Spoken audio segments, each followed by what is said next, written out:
It evolves, yes. Continually. Never ending. New idea of what you want. How do you feel about that? A new desire. Again and again and again. It's what life is, isn't it? Those desires that continue to hatch within you. Do you believe in your ability to receive them? When you do, those desires feel good, don't they? Do you ever have a desire? Do you hold any desires right now that you've been holding for so long? They annoy you? I want to enjoy wanting this, but I've wanted it for so long, and it has been so long in not coming that now it's sort of a sore spot. I don't want to run into that friend who's going to say, hey, how about that? Did it happen? So I've been avoiding that friend. Sorry I ever told that friend that I wanted that.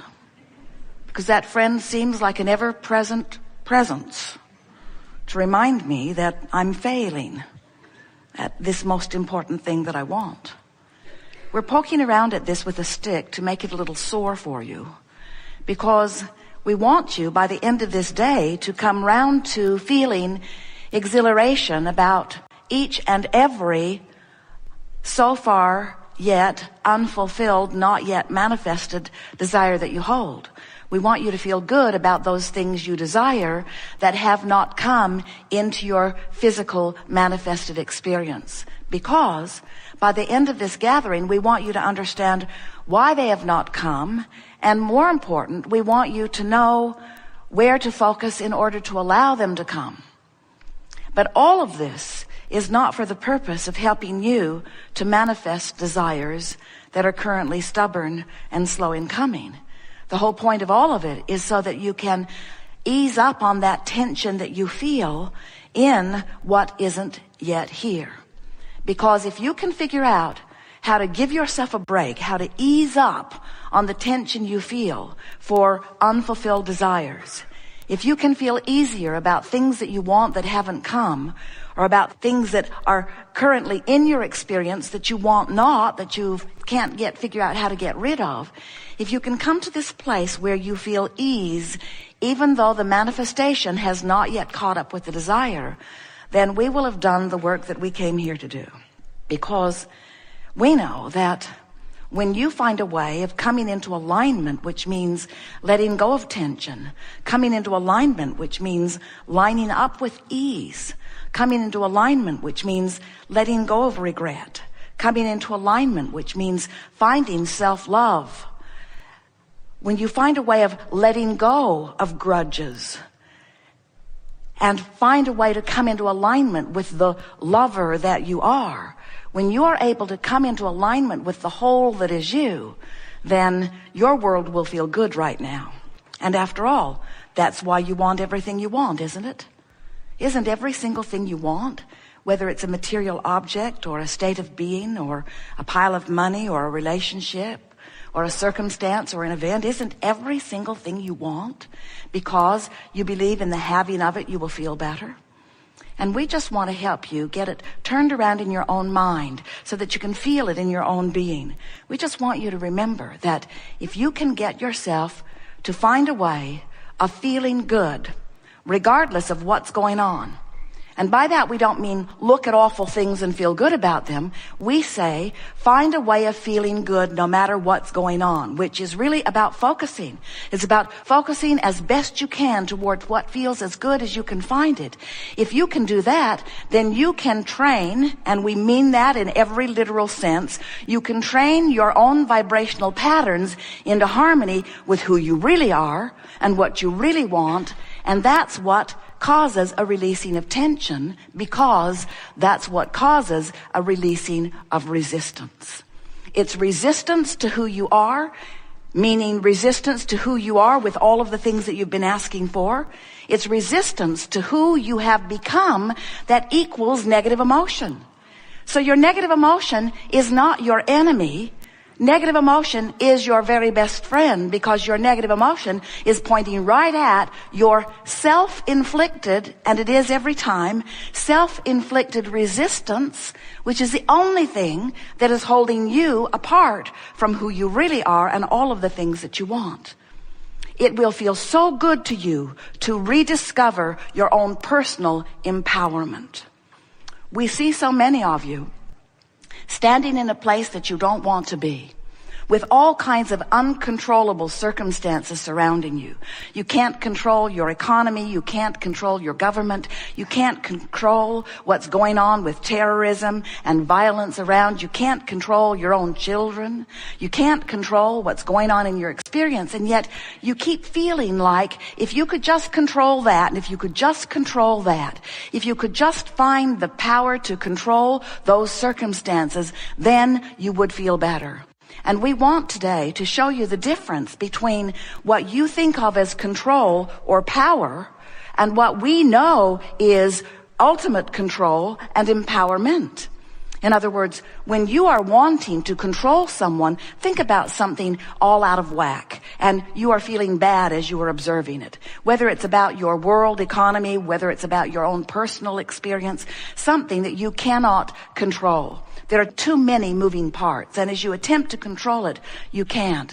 Well, that feeling of control is right over there next to the fear that you've been feeling, right next to the despair that you've been feeling. That control that you try to muster is right there with revenge and anger, isn't it? That feeling of control that so many people want is way over there on the emotional scale, right next to your greatest disempowerment, where empowerment is on the opposite end of the emotional scale. Empowerment is you being in vibrational alignment or in vibrational sync with who you really are. That's your ultimate empowerment, you see.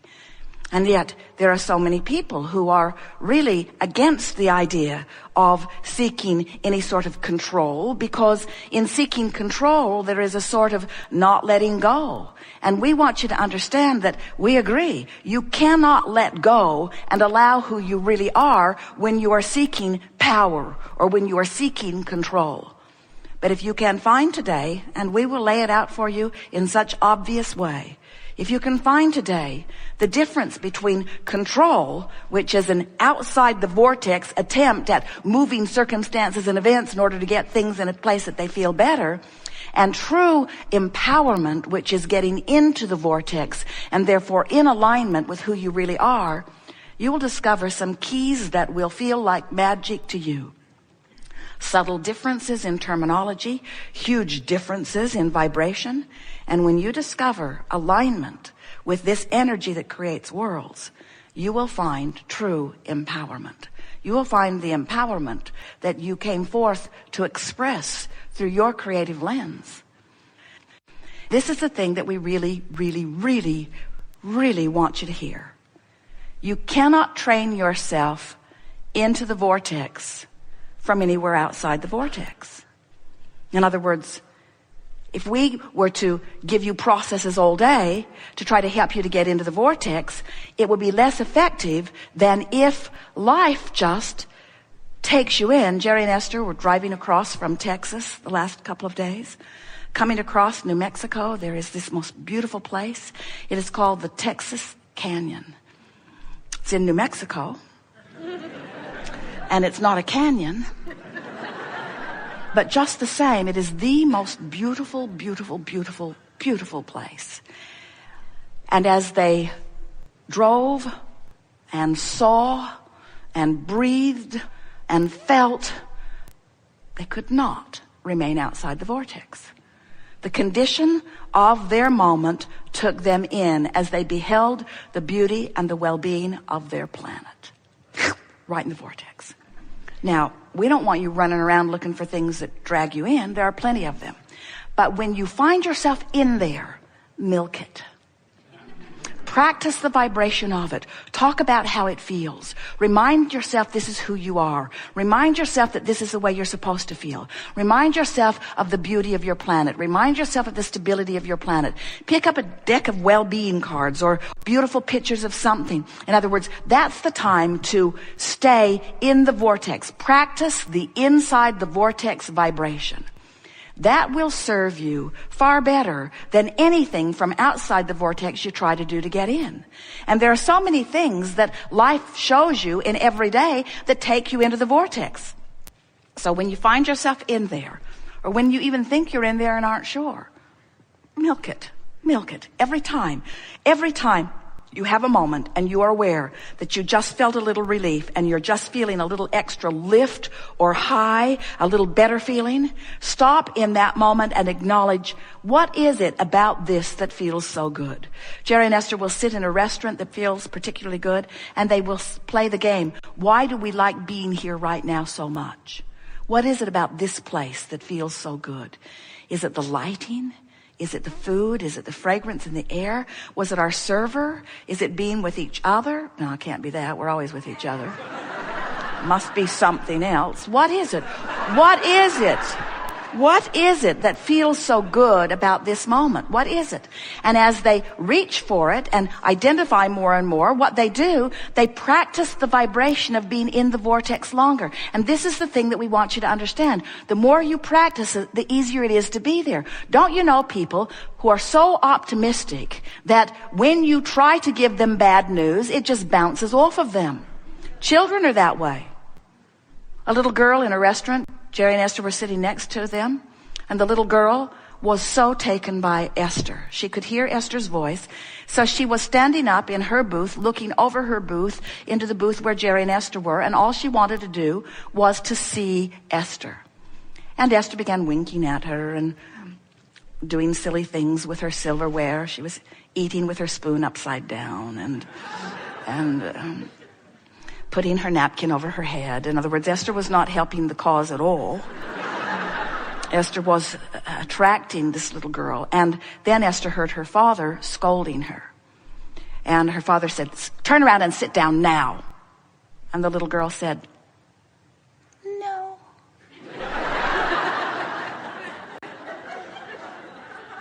And her father said, "Turn around and sit down now." And the little girl said, and Esther's thinking, please turn around and sit down. Please turn around and sit down. But her father grabbed her by the ankles and dragged her across the booth. And then it was no longer a pretty sight over there. Esther felt a little bad about having temporarily dragged her into the vortex when her father clearly likes her better outside of the vortex, behaving herself. When you find yourself in the vortex, milk it with everything that you've got until you have such a vibration going on from inside the vortex that no one and nothing that is reverberating out there with a different frequency has any access to you. And what you will begin to discover is those old troublesome thoughts that used to make their way into your consciousness frequently, they're gone. Old grudges lift off of you. You stop rendezvousing with ornery people. You stop rendezvousing with people in traffic that are inconsiderate. In other words, when you train yourself into a vibration of well-being, when you become solution-directed rather than problem-directed, when you train yourself inside the vortex, everything in your world will shift because you are the point of attraction. So we'll leave it here. We just want you to realize that the larger part of you exists.